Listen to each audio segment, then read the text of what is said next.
Hi, guys. Thanks for joining. This is Essence of History. Today, we're going to be talking about the women of history.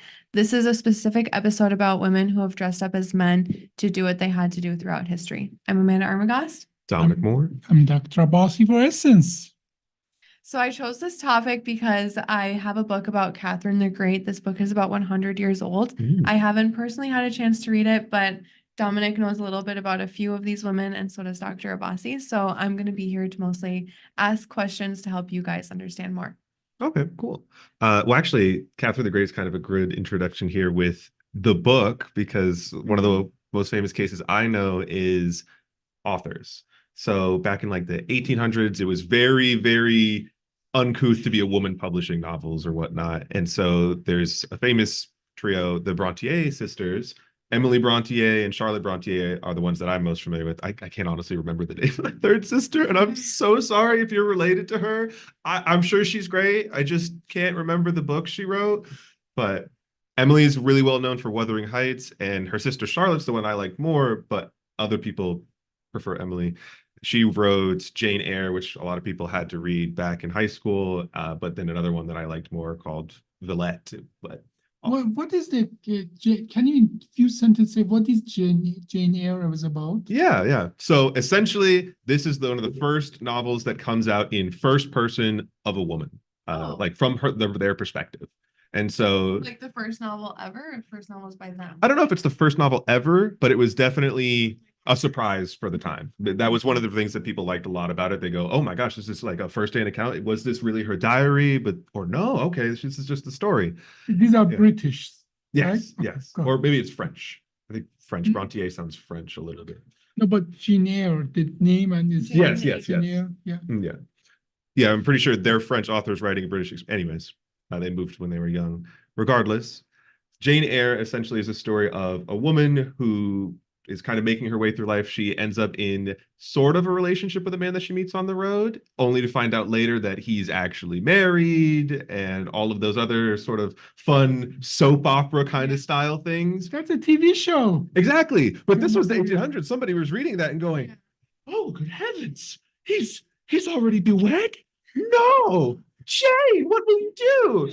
And it all kind of works out for her at the end because, well, I don't know if I would really call it working out. They end up together, but it's after he goes blind and mute after a house fire that his ex-wife sets. I'm telling you, it's a soap opera. It's the first soap opera.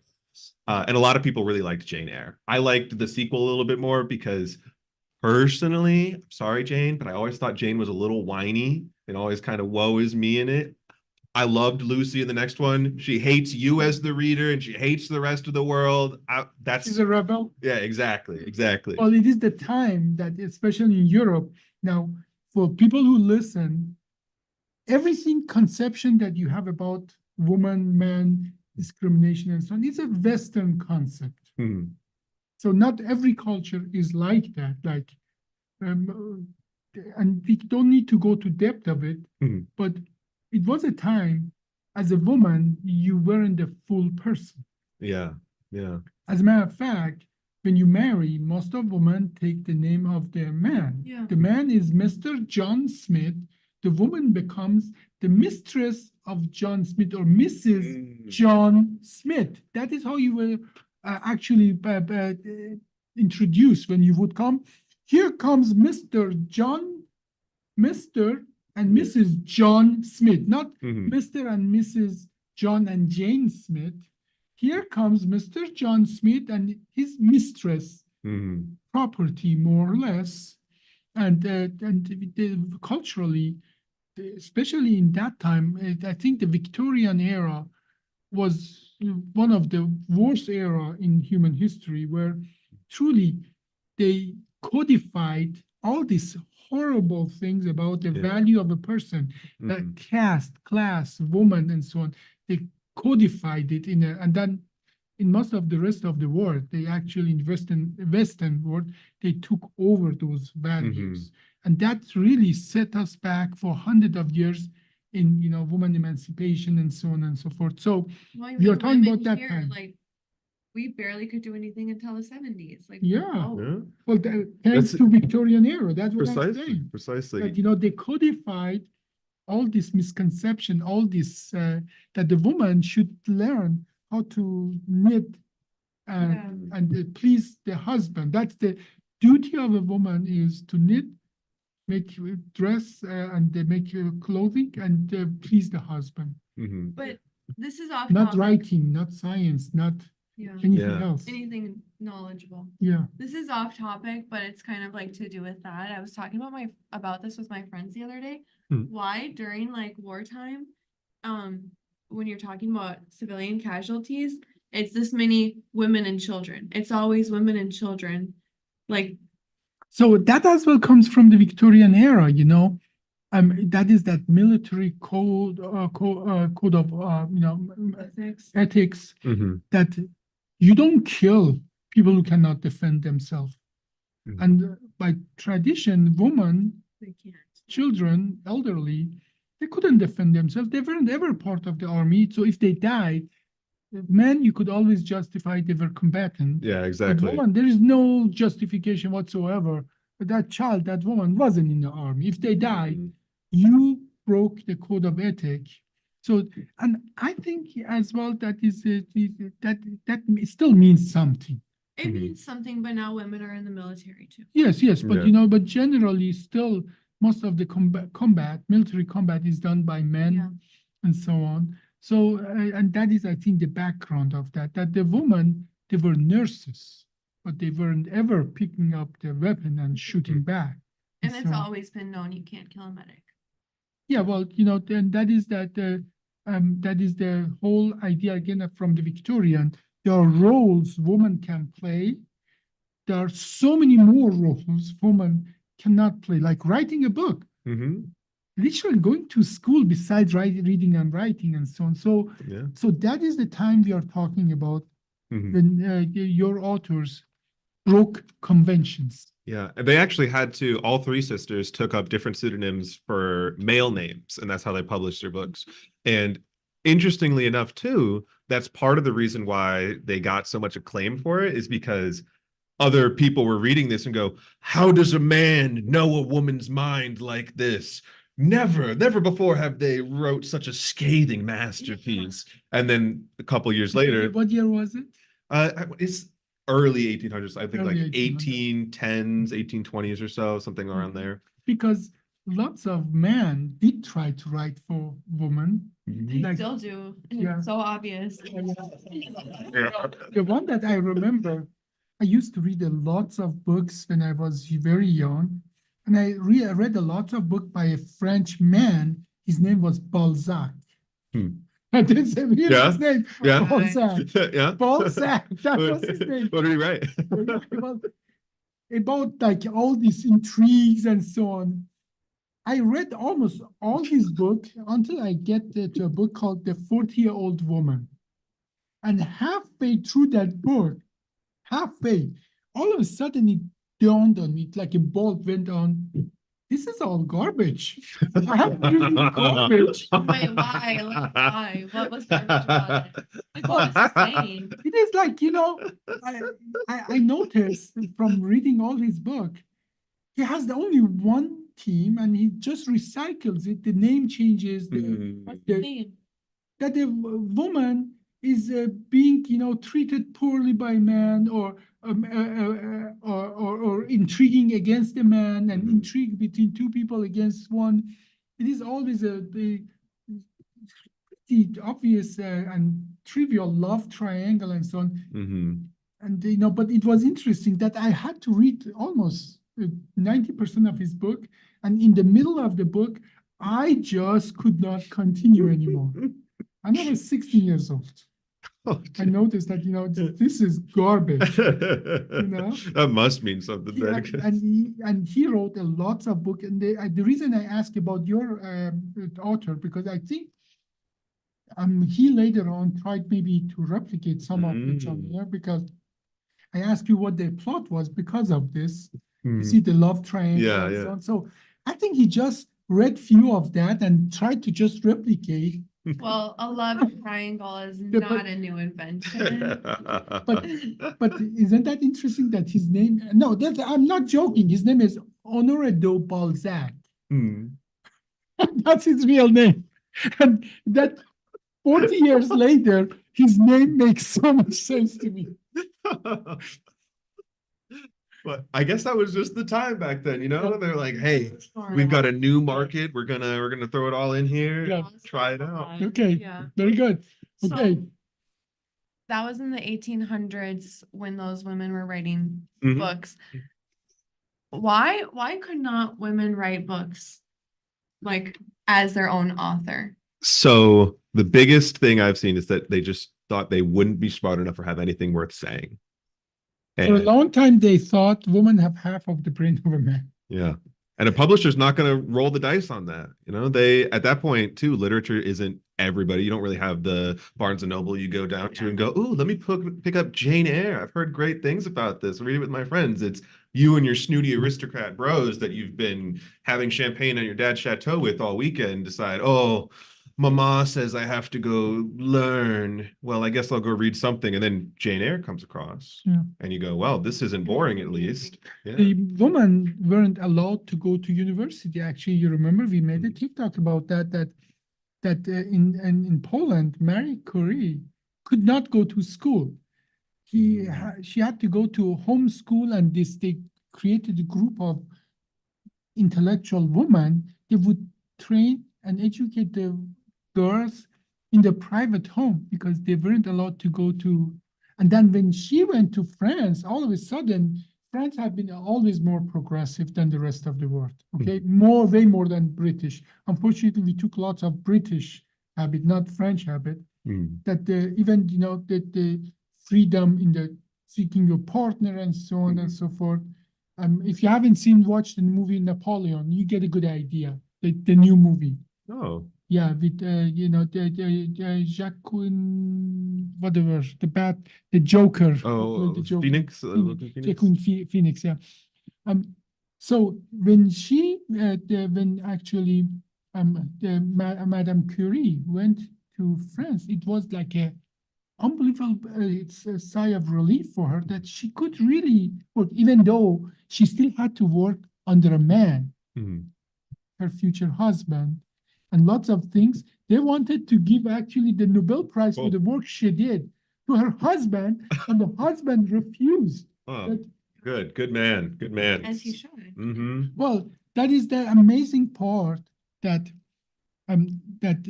she did the work, but because she couldn't do it independently, she did it in the lab of Pierre Curie. And it was so amazing that it was worth a Nobel Prize, but they didn't want to give it to her because she was a woman, and Sweden did not want to give that to her because she was a woman. But today she's the only person who has won the Nobel Prize twice in two different categories, chemistry and physics. Well done. She dressed like a man, she behaved like a man, and she couldn't even understand that Pierre Curie is interested in her because she sort of had made her peace with, being With your masculinity. with their being in a role that is typically a man role. Actually, I really like that you brought up the whole education institution thing, because I think this is probably the final thing I'll put for those novels. The one recurring theme that wasn't melodrama in all of the sisters' novels is that the woman in them seek to be educators and be educated. And liberate themselves. Yes. They often, and in fact, even when they end, it's, yes, they have the husband and the husband provides like wealth, but they are either invalids for several years, in which case the woman just has everything, all the access, or they mysteriously die at sea.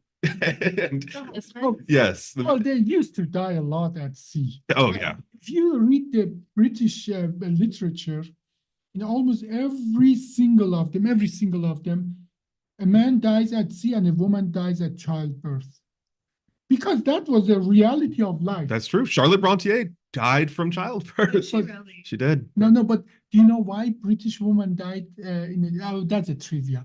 You don't have to go there, but just say it. I'm so curious now. You okay, can't. now In England, there is not much sun. When there is not much sun, you don't have enough vitamin D. If you don't have enough vitamin D as a child, your pelvis doesn't grow as big. Mm. Then the child can get stuck and you can die. So that's why in British, they sent the whole population to the entire world on the sea. Mm. So man dying on the sea and woman dying on the childbirth, it was a reality of life, like having a British tea for breakfast. I like that little Did trivia. Semmelweis say that you need to start washing your hands? No, that was When was that? that was actually ways later, you know. Way later? Yeah, it was 1850 or 60. I'm talking about, 1600 to 1800, that, Colonial times. colonial times, exactly. I hope British people should go and read about how they influenced our behavior toward women, Mm. but as well other cultures. They didn't think only women have the brain. They thought the rest of like Africa or But it's not a white not the male. white British male. Mm. Anybody who's not, so it wasn't specifically, I give it to them. They weren't just the misogynistic toward the woman. They were just pure out Oh my gosh. racist toward anybody else. Even Yeah. in their own society, it wasn't enough to be a white man. You have to be a white man from certain Mm. level of society. You couldn't be Irish for sure. Oh yeah, Irish are white. Are white. That wasn't enough. Yeah. Scottish wasn't enough. Yeah. They would send all the Scottish men in the front. They would die first. Yeah. In I'll all tell the you, they were war. just like, hey, is he got a little ginger in his beard? Well, Yeah, I'm sorry.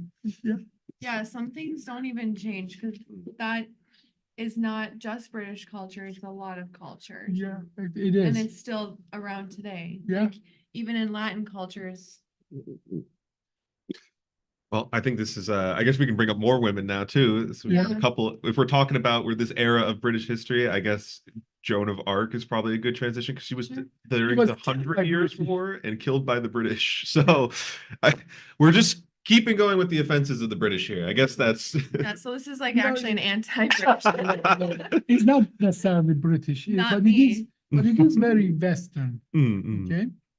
Now, let me tell you from history, in some cultures, like some Asian cultures, especially in Nepal and some other areas, that if a family runs out of male, one of the female, usually the oldest sister, literally transform themselves to a male Oh, kind of role. huh. What does that mean? They dress like a man, they behave like a man, they take wives. And now, until now, we didn't know that woman can be lesbian. But the details doesn't matter. They would officially step into a male role, but not hidden. I think they didn't try to hide that this was a girl. That was culturally sanctioned. That the oldest daughter of the family, if they run out of male, step into a male role and provide for the family. Huh. In some other cultures, as well, it was like we had female pharaohs long before we have a British monarch, female British monarch. Okay, so and like even in the cultures, like in some other cultures, like there is a story from Iran that when the Arab conquered Iran and fought against the Persia, that woman literally would get on horse, bare their breast, and go to the war to motivate their man. Say, fight for me. no, Yeah. if I'm doing it, you better be there before I reach them. I'm not sure if the other thing got distracted by that or not.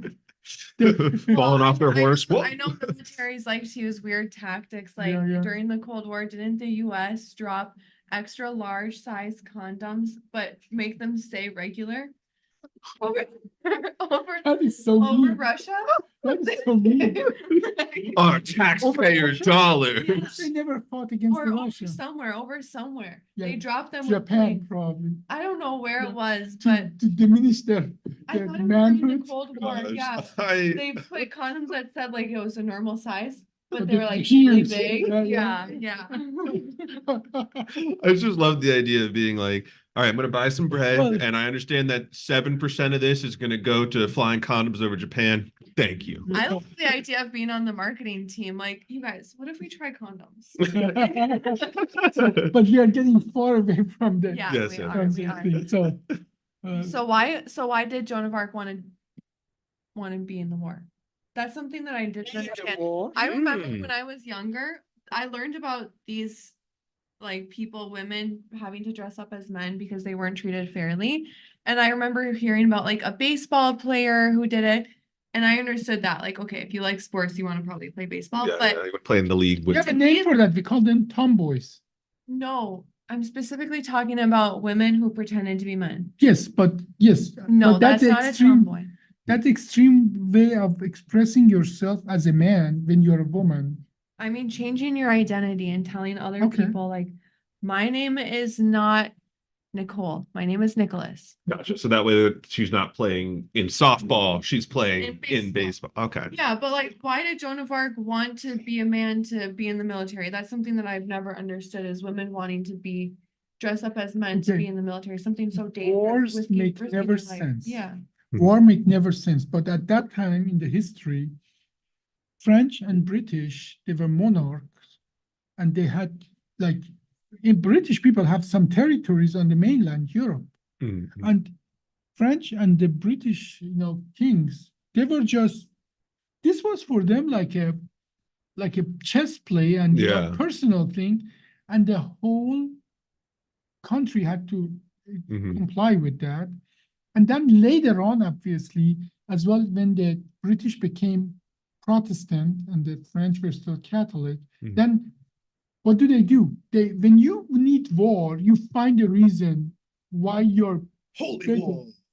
Always. and the religion obviously was big part of it as well. Before even the British turned into being Lutheran Mhm. and against the Catholic, and even in this country until recently, most of the Christians, they wouldn't consider Catholic as Christian. So Mhm. religion was really used to make one group versus another evil. Mhm. British thought the French are evil. If French thought British are evil, and this religious fervor was really on the street, in the villages and so on. And some people say Joan of Arc has actually seizures. So because she had these visions, what we would call these days, temporal Yeah. seizures, like Mhm. so that the Jesus or Mother Mary talked to Mhm. her that she need to go and save the France from heathen British. Mhm. Yeah, she'd get these ones from the Angel Gabriel too. That was always her favorite one. If she wasn't Jesus or Mary. She has to go and talk to the king, and that's what she did. And that was like a celebrity kind of stunt. Like the Britney Spears all of a sudden has her private parts in open Mhm. and so on, and everybody want to be part of that. The British king used that to motivate his people, like Persian woman, bare breasts, go to war. Mhm. It was welcome for him to motivate his people to fight. Yeah. Now, the fact that she wanted to fight like a man is, as Dominic said, is that with a woman attire, you couldn't get on a horse. Mhm. That's why many of these films, movies, pictures, you see women sitting on the side, like both legs to the side. Try to go to a war with that. You don't get far. It's tough. It's You tough. think it's so well, Dominic. Oh. I've done it before. Well, when I wear my summer kilt, I have Oh. to. Yeah. So her wanting to be in the war was probably part of her temporal lobe seizure Mhm. and religious fervor. Her getting the stage was a publicity stunt from the King of France. Mhm. Her uh, pretending or attire that is more manly is just a necessity to be able to do that. Mhm. Well, and because only that they never made a military attire for a woman. Mhm. Did she survive the war? No, No. she actually got captured. She got tortured. She just had to renounce that she's talking to Mother Mary and God. Mhm. She didn't renounce that. She was burnt on the stake Mhm. for heresy. And believe it or not, as disgusting as it is too, they took that as another rallying cry. So pretty much up to the very end of it, she was used as a public figure because when she was burned at the stake a little while later, they decided to canonize her as a saint. So the church went, well, they burned our saint at the stake. Then there's more reason to go to war with them. Precisely, So precisely. this religious fervor always has been used on both sides, to motivate people for political power reason and so on. Mhm. Sad story. Yeah. Especially when you consider, but I think the time she died, she was 19 or 20. Yeah. Yeah, so she was when she had met the king at the I don't know if it was Charles or something like But that. She was 16. Yeah. You need to know Mhm. people would marry at 12 in France at that time. Yeah, yeah. So 19 was the time you lost all your teeth and you had only your wisdom tooth to eat with. That's why you have wisdom tooth. That once all your other teeth are gone, then you people have wisdom tooth when they're 15, right? 15, 16. Not in the US. You don't have wisdom teeth. You get them taken out. No, Lord. Biology. In biology, we usually get wisdom tooth when you are after the puberty, because in most of the nature, so Joan of Arc died with 19, you're right. But with 19, the military, like most of our founding fathers, we call them, they were in early 20s. When they did the work they did, our founding fathers. So 19 wasn't that young. That's what I'm trying to tell you at that point, okay? It's just interesting from our perspective to think like we now know Yeah. it wasn't all figured out up here. You had 4 children by the time you were 16. Okay? So we have to put it in a different perspective. Most of the military, Alexander the Great captured the whole world by the time he was 30. He died at 32. Wow. Yeah. So, but coming back to Joan of Arc or many other women of the same age, they had to behave like a man, and sometimes I think they took it a little even further, because if you would behave like a man, then society would may let you go to a certain point, but you truly had to be a man to go anywhere beyond that. Yeah, just some- look like one. Not only that, like they really think you're a Yeah. you could be you could be like a very strange man, like what's that name of that South Carolina representative, Lindsey? Oh. Oh, I don't know him. I don't follow He those he people. looked like a woman to me, like Lindsey Graham. Lindsey Graham. Okay, he lives with his sister for Does he really? 20 years. Nobody knows. But he looks like somebody who needs to come out of closet for me. Okay, Yeah. Lindsey Graham. Have to figure it out. He talks, he behaves, and so I know on. that I have no He's the control most over that. I conservative. don't want to He's stress myself out. he's so the most conservative person, and he He's does. so old. Yeah, he's like an old grandma. I know. So and today, obviously, that power structure still exists, but they have We've been. advanced, but still women are not equal to men. Like still, even for myself, I have to CC Dr. Abbasi to get a response from people. Okay, that It's has nothing to do that 2023. you're a woman. Dominic has to I CC don't as well. believe it. Like you don't know because you're a man, but as a woman, it is not the same. There's a lot of times that I will talk to people like to their face and they're not listening to me. And then I'll have a man say the exact same thing. And all of a sudden, the knowledge is that like it is actually disgusting. It has, we've gone very far, but it's just because women don't want to dress up as men to try and be equal. Like, we're just gonna have to fight for it now. And it's only been what, 50 years since we can vote? So if you wanna read somebody, read Steven Pinker. He's a linguist, philosopher, talk about the human development and so on. And I'm going to use his word. It has been never a better time to be a human. I'm adding to that, man or woman, or black or child. So it has never been better than now. Yeah, Mhm. but we can it's not always be perfect. better. Yeah. Well, it has always gotten better. There's no reason to stop here, is it? Right, exactly. Mhm. I think one thing that I guess I keep going back to literary stuff, but my favorite play from Shakespeare is Macbeth, and in it there's a line where Lady Macbeth says, "Unsex me here," basically saying, I don't want to be a woman right now. I need to be a man so I can do the thing I want to do. And I think if we got to a point where, On what? Unsex me? yeah, unsex me here, she wants to be the opposite sex. Yeah, like take Essentially. away my sex. Mhm. It's similar to when people, like, it was kind of a trend last year to say, I don't want to be perceived. Like, I don't feel like being perceived. I just want to exist without your thoughts on me, basically. Mhm. My benchmark really has always been the idea that if I couldn't understand that line, like if I showed that to a kid and they couldn't understand it because they knew what it meant, but they Yeah. like I get it's kind of Shakespearean verbiage, so it's a little weird. But if you can't go, why would she want to be a man? Then we've made it. That's the finish line there. Like if we Yeah. can't understand why somebody looks at being a man and says, I can murder somebody if I'm a man, but I can't do it because I'm a woman. Yeah. Right. There's a finish line. We can't go too far and then unbalance it. Mhm. Okay, now just to be clear, I do not want to start a rumor here. There is That a- you have a crush on Lindsey Graham. I saw that you're looking up at that TV. I Okay, know you have a crush on Lindsey. okay.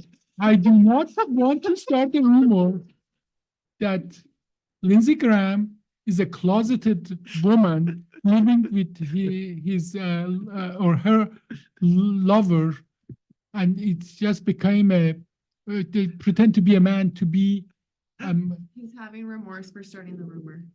yeah, I'm having I've actually second thought actually. Yeah. Well, I mean, look, if he wants to date them in the future, he can't have this I out don't there, think you you know? can date him in the future. Oh, God, sorry. God, okay, okay. I'll take that okay. out there. There's no future. There's not much future left for that person.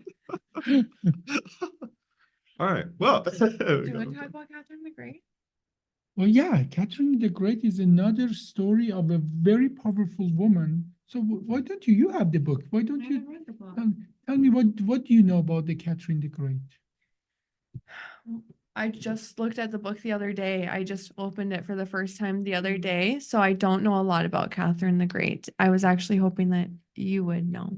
What do you know about Catherine the Great? I know that she was a Russian monarch, and I say that I don't know if she was actually a czar at that time. She had the function, all the function of the Tsar Mhm. without officially being the Tsar.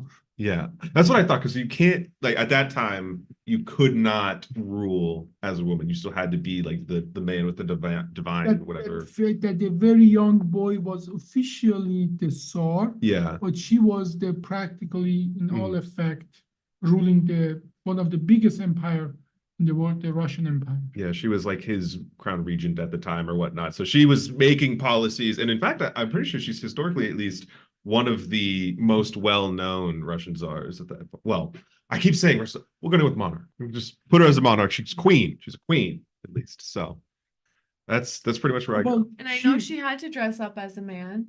and she And she did. was and she photographed did. as a man. And she ruled like a man, and she Mhm. put the men in their place, and she did what the male monarchs or tsars did, meaning that having lots of young men for her pleasure. Did she? Yes, she did. Oh, what that smear? Why? I like her. Why that smear? Well, she played the part. She knew what she was had to from do. a small. She was from a small place in Germany. She was a daughter of a small monarch, or not monarch. What do they call them? Duke or whatnot. Duke or something. And then she was the wife of a very influential, very powerful Tsar. Mm. And then he died. And no, I think he died based on all the information that it wasn't her doing. He died of a natural kind of cause. And then it was a power vacuum. Mm.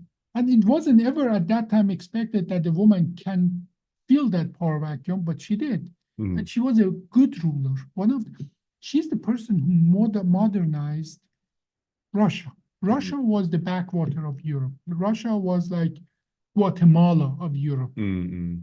Okay, meaning not developed, Yeah. not many good things came out of it, and so A on. lot of land, but nothing done with it. Still, all peasants were like slaves and so on. So what she did, she brought, and Germany was on top, very high.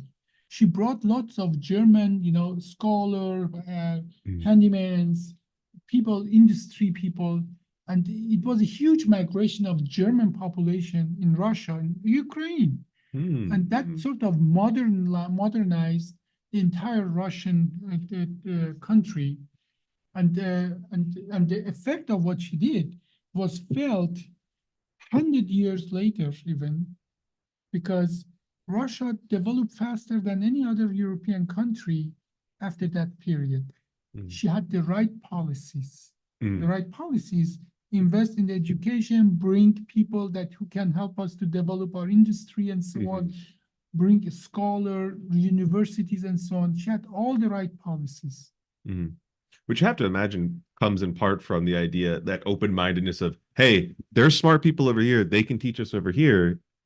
You might not think that if you're just the classic, yeah, I'm a man born into this role, but she's kind of out there breaking the paradigm already, saying, hey, listen, I know I'm just supposedly the wife of the last Tsar, but I'm going to rule for a while. Well, she was a benevolent dictator, but to do what she did, she had to do all the bad things that the man would do in that time frame, meaning that she was a dictator. She did kill few, she did break few eggs to make omelet and so on and so forth. Now, something you need to know, if you look at everybody in the history and you compare them to standards we have today, all your heroes would be criminals. There's no person who hasn't done something bad. Yeah, it's like Thomas Jefferson having slaves and stuff. If you measure them, that is what I'm trying to get at.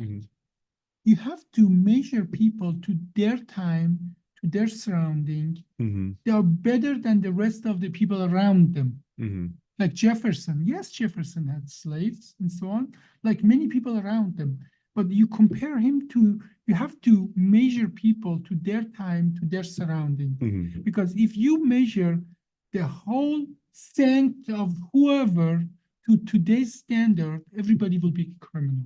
Yeah, it's interesting. You mentioned that I read a book a while ago, and I suppose this could be an entirely different topic for another time, but it was called What We Owe the Future. And it essentially talks about different moral paradigms and how we, even today, feel kind of blind to the thought of, yeah, look at the past when they're doing such awful things. We don't know what we're doing today that somebody 100 years from now is going to look at us and go, you guys are monsters. I think We are about that all the monsters. time. Yeah. No, we don't even need to go 100 years in the future. My tax money goes on a bomb Yeah. Mike Pence Like went to- pen signs. Mike Pence went to Israel, signed on the bomb that was purchased with my tax money, dropping in a hospital. Oh, that bomb was dropped in Lebanon. Well, wherever it wasn't was even- dropped. It killed actual civilian, like that bomb killed civilians. Well, our tax money is going to kill children, babies. So we don't need to go 100 years in the future. The evidence is all around us. Today. All around us, and that is that we had to think about that. You look at the world and you say, what is wrong with us? The evidence is all around us. What's wrong with us? So now future will judge us as savages. In that sense, when somebody comes and say, oh, Jefferson had slaves, or this Rousseau had a illegitimate child and didn't support them and so on. There's a book called Intellectuals, and it goes that lots of people who used to be my heroes, my childhood heroes, I saw the wrong side of them. And I was so disappointed until I realized, you know what? There are no heroes by today or saints by today's standard. And for future, we will be savages. No, even people who are against dropping bomb on the babies will be savages, because in the future, people who just don't quit what they are doing and go and save a life or do Yeah. something good. We are even people who passively just looking at that, people who smile in the face of disaster will be judged as savages. And There is people- a People who also turn their eyes to it, like we all know now that there's kids in Congo dying to get our iPhones. Mhm. But then it's like And then you have an you iPhone. need it. Like you need your iPhone. And I that is- can't work without my iPhone. And that is, they are going to judge us on that. We are They will. savages. And they should. They should judge us. chose your comfort over Mhm. suffering of the others. Now, and before we quit, I want to recite a poem that's 1,000 years old Ooh, poetry. from Sadi, and that poem is actually in the entrance of the United Nations.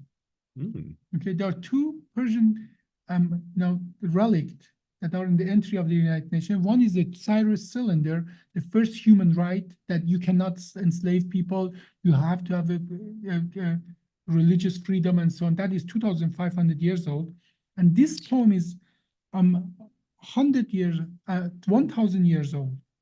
And the translation of that is that all the human are members of the one body. If one part is in pain, the other's part cannot remain in silent. Mm. And if you are indifferent to human suffering, you do not deserve the name of human being. Mm. Agreed. This is 1,000-year-old poem. Okay, so the understanding of how we should behave, that's not new. Mhm. The reality, how we do behave, is not great, but it's getting better and better and better. Mhm. So I'm really excited about the future where you cannot get away anymore with killing babies. You will not be able to get away. Already people are in turmoil and so on. And no, I was, I don't know what I'm going to do this election, but I may decide not to vote because I cannot vote for anybody. You can't vote with a clean conscience these days, but then you can't not vote with a clean conscience these days. Because your not vote is still exactly what you said, turning a blind eye. Like This is a hard decision. it's Yeah. a really hard I cannot decision. vote for Joe Biden. I cannot vote for Joe I Biden. did the last election. I mean, we could end it. I don't know if they want to hear about our Political views. No, well, this is a podcast. This is the beauty of the US. We sit down and we have the freedom to talk about our Mhm. ideas. And people here in this country don't really appreciate what you guys got. Mm. In my own country, I couldn't go and say I don't vote for or elect for Ayatollah Khomeini or Khamenei. Mm. Yeah. No, well, they are not even elected, but but it- What? it- But he says he's the elected leader. We can all go and vote, but it really doesn't matter. that is Because what I'm saying. That, it you know, like, yeah, we can go vote. Like, we're so lucky we can go vote. Okay, and then what? You vote, you win by the numbers. Like, if you have more votes, that doesn't necessarily mean you win. It's all about the electoral college. Like, when Donald Trump won, Joe Biden had more votes. no, And when then you're the talking about, second time, you mean the the first, Hillary, Hillary Clinton. Yeah, And yeah. then when Joe Biden won, didn't Donald Trump have more votes? So really, like, yeah, we can go vote. We're so lucky that we can go vote. But then what? You just took an hour out of your day to go and do something that really means nothing. Well, it is not, I would give it to you. It is not perfect and it can get improved a lot, but it's better than many things out there. Somebody said democracy, Churchill. They say Churchill said, you remember we talked about Churchillian slip? This might be a Churchillian slip, that democracy is messy and is the worst kind of government except all the others out there. So be patient. I think I'm hopeful. But I'm hopeful if the right people are doing it. But unfortunately, like the more power you get, the less morals you have, because in order for them to become powerful, they need to sacrifice their own morals. And then everyone around you is sacrificing your morals. So if you're the only one with morals left, you're gonna get just like you. Like just like you in the hospital system, you're the only one with this vision and everyone else is punching you down. So we are talking about woman of history. Do you think the reason Hillary didn't get elected because she was a woman? Definitely that was part of it. I think that that was part of it. That I was don't part think of that it. that was the whole thing. No, I don't I believe it am was. not gonna stand up for her. Yeah, well, So. let's Well, it's interesting because like AOC, for Okay. example, gets, you know, a lot of flack. Yeah, she gets a lot of criticism. no. Or Marianne Williamson, like people call her a conspiracy theorist when she's just talking. Well, when you're talking, it's only conspiracy theory She's coming talking out as facts, well. just like me. You see, yeah, okay. You're the conspiracy terrorist. So, Yeah. oh, did I say but you're a conspiracy terrorist or terrorist? I'll take either. I don't care. Call me whatever, whatever fits, whatever shoe fits.